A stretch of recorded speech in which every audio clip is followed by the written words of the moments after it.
Hi there. In this lecture, we're going to talk about ritual, which is closely related to our last topic of culture. And in this, we're going to ask ourselves the basic question, what is ritual? So when we talked about culture, we talked about it as a kind of collection of values and beliefs that sort of inform what we do and how we do it. And in ritual, we're talking about kind of formalized actions and sort of things that we do in a specific way. Now, how does that differ from any ordinary action? Well, the difference is that it's different in the sense that it's not just everyday actions. Rituals can import everyday behavior. We do it a certain way because this is the habit that makes things better. And it's really hard, again, to nail this down. A culture is kind of made up of a series of rituals, a series of things that we do because that's just the way we do it. It has a kind of circular logic, obviously.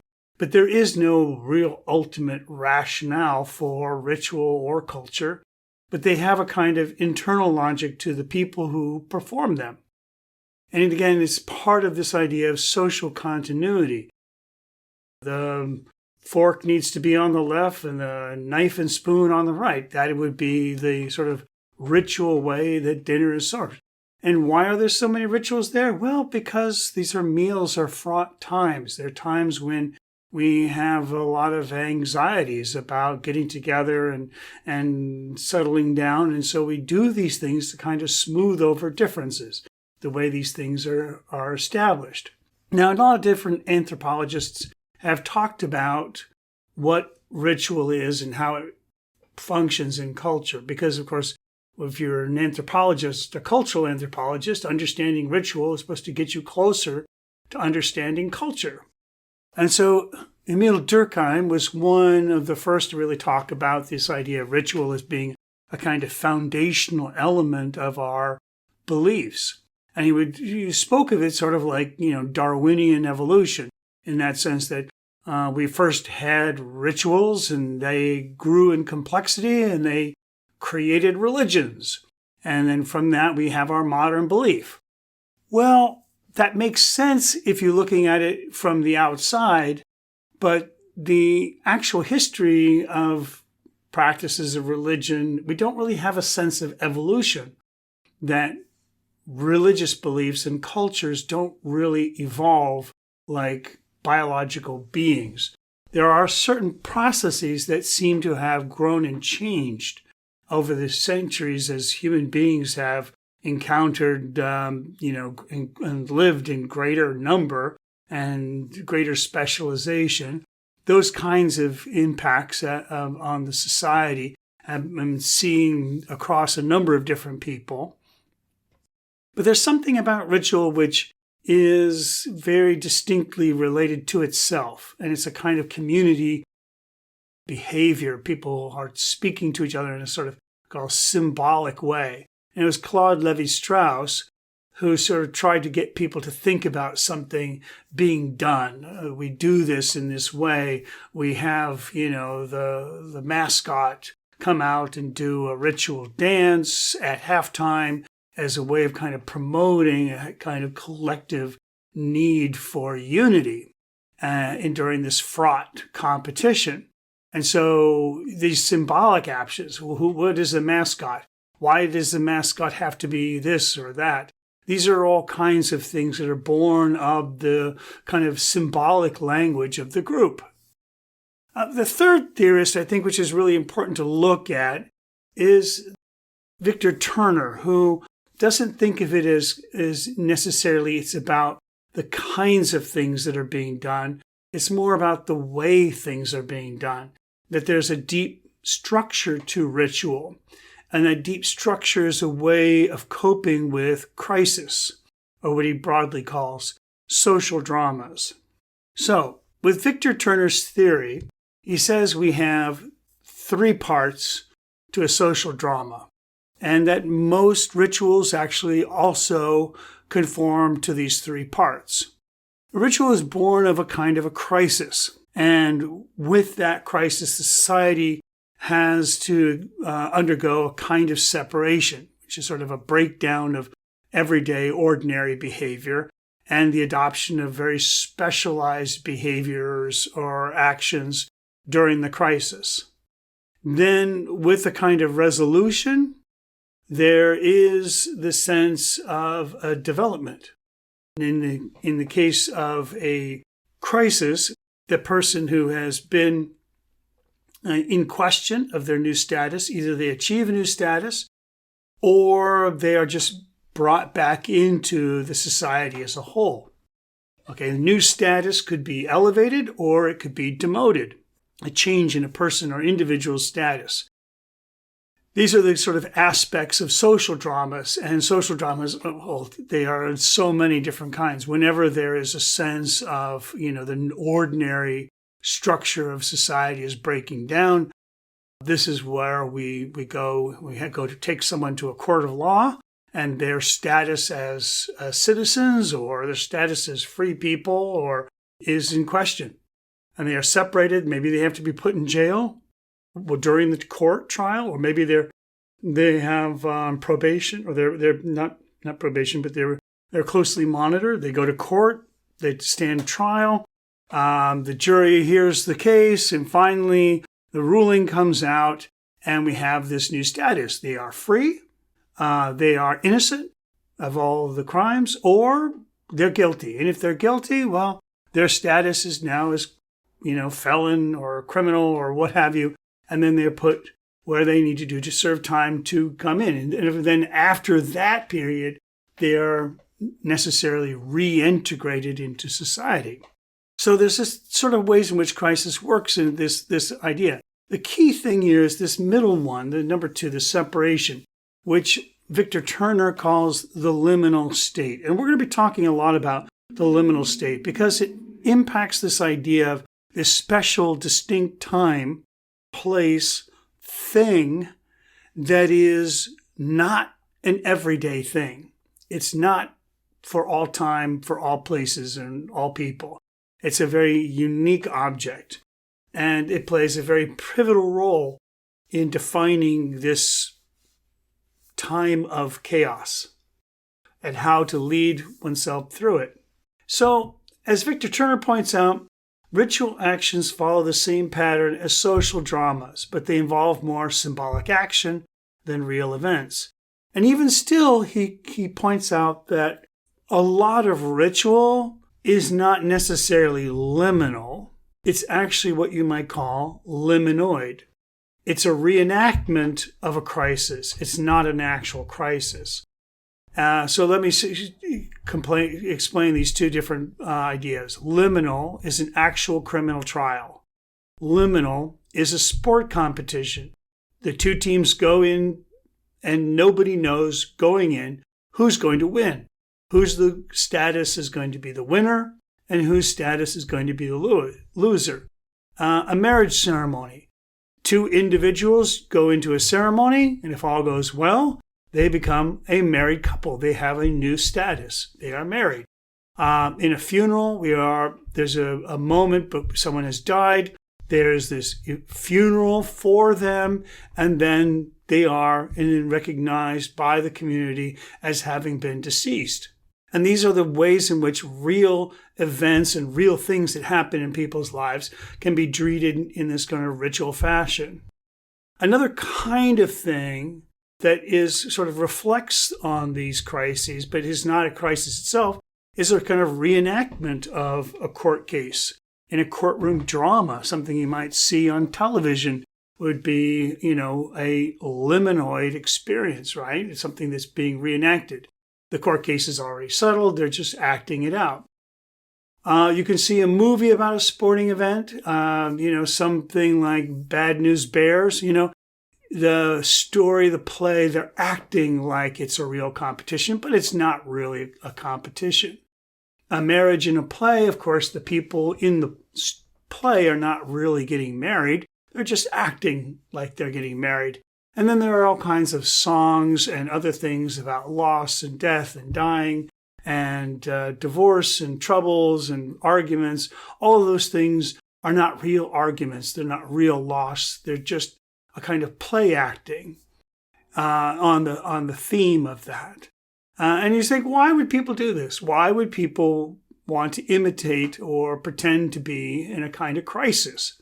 It's what we are as humans. It allows us, storytelling is a sort of ancient way in which we kind of come to terms with things before they actually happen. It prepares us for those things. It's like nobody would want to hurl themselves off a cliff just to see what it would be like to jump off a cliff, although there are probably some people who would do that. Most of us are pretty happy going into a roller coaster, which is sort of like hurling yourself off a cliff. But deep down, you're probably going to be okay. So let's go back to Africa and look at how this idea of ritual process, social dramas, and the liminal state enters into our discussion understanding. We're going to look at the Poro, who are the secret societies of the Senufo people.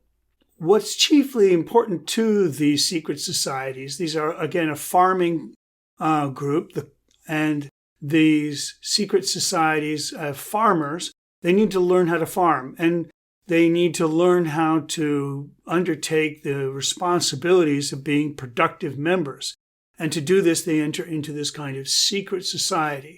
When a young man comes of age, they go through 7 years of initiation rites. For 7 years, they are taken away from their family. They live in a group, in the jungle, in a secret location, and they have no contact with the outside world. And from time to time, these kolobele, these young men who go into these rites, some of them die because of the challenges and hardships that they face during these initiation rites. So the Sinzanga is this sacred forest outside the village where the rituals and ceremonies take place. This is the place where the kolobele gather, and this is where they get their lessons on how to be a member of the Poro. And they call this time, the 7 year, the work for the Poro, the clan, or work for the old mother. And again, there's a kind of fertility idea in this. This is the Kopiongo mask, and we're going to be looking at a number of these as they feature very prominently in the rituals and practices of the Poro clan. Work for the Poro. What exactly is work for the Poro? Well, a lot of it are these competitions where the young men compete to see who will make the best mound for farming yams, the fastest, who can do it and do their work with the greatest energy and the greatest accomplishment. And these competitions over this time are important because they start to define not only the groups begins to band together, they begin to identify themselves as belonging to this group, but they also begin to learn some of the language and the sacred rites that go along with membership in the Poro. So initiation into the Poro, there is the symbol of the bird, night birds like cranes. These are very powerful symbols. Again, they have a kind of associations with femininity and the power of the Poro. So even though this is like a male clan, symbols of female power often are featured in the Poro clan symbolism. So the Poro Pionong, the mother of the Poro child, this is the bird that comes to call the child to enter into the status of being a kolobele.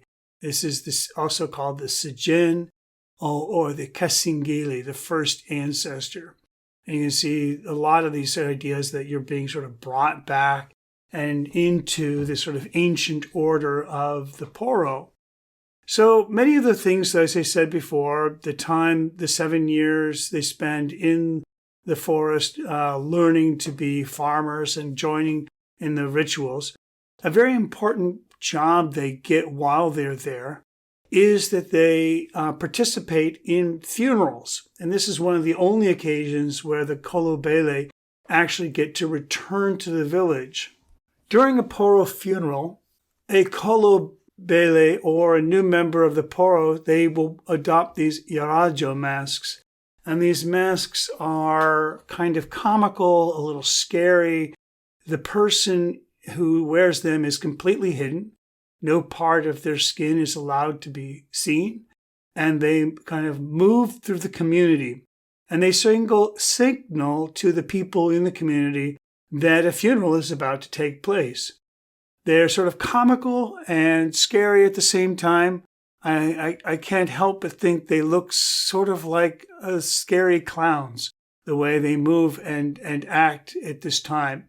They carry with them these large pouches as they move through the village, and they hold up objects and they talk to people in the village in a strange language. What is the Irajo doing in this way? What they're actually doing when they meet people is they're talking to them in the secret language of the Kolobele, which of course would be completely unintelligible to anyone who is not a member. But when someone is a member, they will indicate by replying correctly. And that way, the Irajo can move through the community and learn who is and who is not a member of the very same Poro. They sense a kind of, we're in this point of separation. In the funeral, of course, is where a person of status has died. The community is separated and riven. The connections that were this person made between other members in this community are now broken. And the community needs to sort of get together and rebuild those broken connections. And so the Irajo function early in the process to sort of indicate we are in a liminal state. Things are weird, things are not normal, things are upended, and we need to start to look for a new order. The funeral proper happens with only the immediate family and the highest ranking people of the Poro clan as witnesses. Drums are sounded and people retreat to their homes who are not to witness this secret event. They take the body out, they wrap it tightly in this mat, and there are dances and masks while this is happening. Then one of the dancers comes forward with a small drum.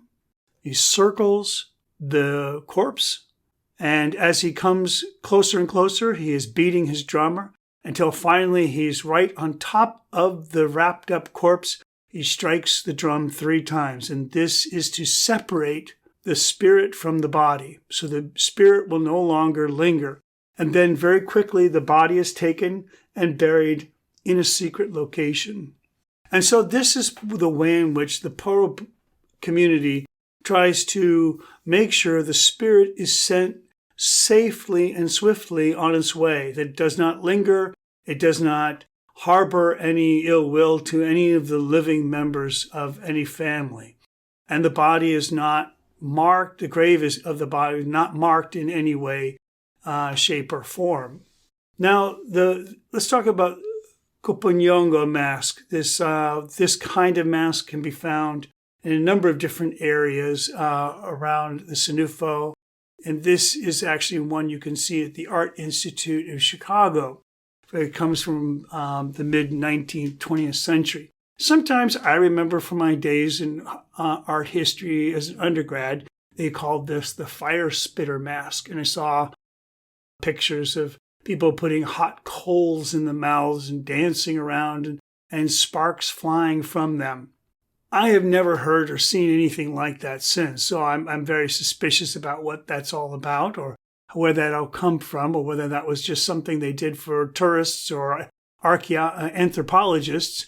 But we can see now the basic nature of these Koponyongo masks. It's an amalgam of different creatures, which is a common feature we've seen before, this idea of boar tusks, crocodile mouth, antelope horns, and in this case here, a chameleon that kind of rests on the back of the head.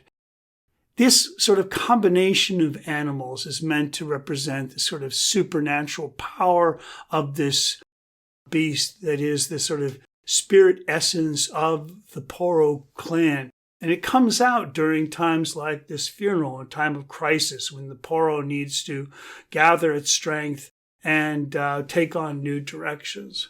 Here is a Walunga mask, and this is a mask which is also like Koponyunga. It's actually got two heads going in different directions. Very similar in function, again, a different stylistic interpretation of the traditional mask. Another part of the last rites of the Poro is the Poro Shon, to summon the spirit into the underworld, where it will be met by ancestors of the clan. The ancestors need to be awoken, and they need to be called to attention so that they know that one of their kind is coming down into the spirit world. So these statues, which represent the ideal Poro member, a male or female, are pounded on the ground. Sometimes you'll see the base of them kind of rotted away, or sometimes you'll see a really heavy wooden block. Now, the arms of the figure attached to the lower body, and so that's where on those arms someone would hold the figure and they would pound it against the ground, creating this big thumping sound to awaken the ancestors below ground. So after the funeral, the following day, the Yarajo, the Kolobeli in the Yarajo masks, come out and they do a kind of mock funeral. They gather people together, and now anyone can come in attendance, and they bring a small bundle of sticks wrapped in cloth, and they perform the ritual as if it were a real ritual. And what they do is they do it in a kind of comical way, and everybody laughs at their antics and their jokes. And while they're doing their antics and jokes and making this kind of a humorous sort of funeral, the sticks that represent the body are secreted away and buried in a hidden place. And again, just like before, this idea of the people who were once dwelling on the funeral and the last rites of the funeral, they get a sense of participation in this kind of liminoid way. They get to participate in the funeral that they were forbidden to see the day before. But in this case here, it's a kind of comic way, because humor is one of the most powerful ways to bring people together and to heal wounds. So the Senufo in the region have many new traditions as well, and you often see now these oracle figures that popped up in different museums and archives. There's actually a fairly recent tradition. The term Cafin Degredio is a term that variously translates he who speaks the truth, to tell the truth or to say true things. And it's supposed to be like a kind of black magic voodoo thing that's supposed to frighten people. Merchants keep these in their shops as a way of kind of a warning to people to deal fair with them. Craftsmen who are making deals and contracts, this figure is meant to represent the kind of spirit protector who will ensure that the deal and the trades are all square, even, and fair. And it's just an idea that there's a kind of a need for spiritual protection from fraud. Lastly, I want to talk about the Bamana. We spoke of earlier in their hunter shirts. Donsa Duloki. The Bamana have hunters who go out into the wilderness and hunt game. And this is a very dangerous occupation. And they need special magic to protect them and special skills to guide them through the woods and lead them to a successful hunt. Hunters are really sort of on the margins of society. They represent a kind of group that has very great autonomy, a lot of independence. They deal with the spirits of animals, deceased spirit of animals that can become vengeful. And so they must have a lot of sort of magic protection in their clothing. These shirts are never washed, and so they are known to have a tremendous stench. And they are used as a way to kind of mask the human smell of the wearer so that the animals are no longer on guard and allow them to kind of sneak up on them. You also see on these shirts trophies, amulets of animals once killed, and other sort of camouflage-like elements that allow the hunter to move secretly, quietly through the dangerous jungle. Now, for these hunters, what is called the sort of magic that embodies these objects, these talismans and these things are jirodon, the science of the trees, and dalu, the recipes for mixing potent ingredients. These kind of magical practices that the hunters learn through long association and initiation and some of their own recipes and discoveries. This kind of science of the trees is the way in which they really kind of a search for knowledge, and really this idea of hunting as a kind of quest, as a kind of out on the fringes of society and doing these kind of dangerous things for the good of society. They believe that there are these two different kinds of people in the Dogon society. There's Fadinya, there's the father-childness, and there's the Badinlu, the mother-childness. The mother-childness is a person who lives and close to home and is the person who is the support of the community, a person who lives and follows the ordinary rules of everyday life. The father-childness is a person who is on the edges of society, whose role it is to push the boundaries, to go out and enter into much more dangerous situations. And so there's a place and understanding in the Bamana for both kinds of people. Their culture sort of embraces and understands this idea you do need both. Now, Saif Kita is a very remarkable man. He's a very famous musician. He is also an albino by birth and was a part of a noble family that shunned him because of his unusual white skin. And so he has grown up as a musician, and he sees himself in this kind of Fadenya, father-childness role, this sort of being out on the fringes, not being a part of this. He wears a hunter's shirt when he performs as a way of kind of indicating his existence on the periphery of the Bamana society.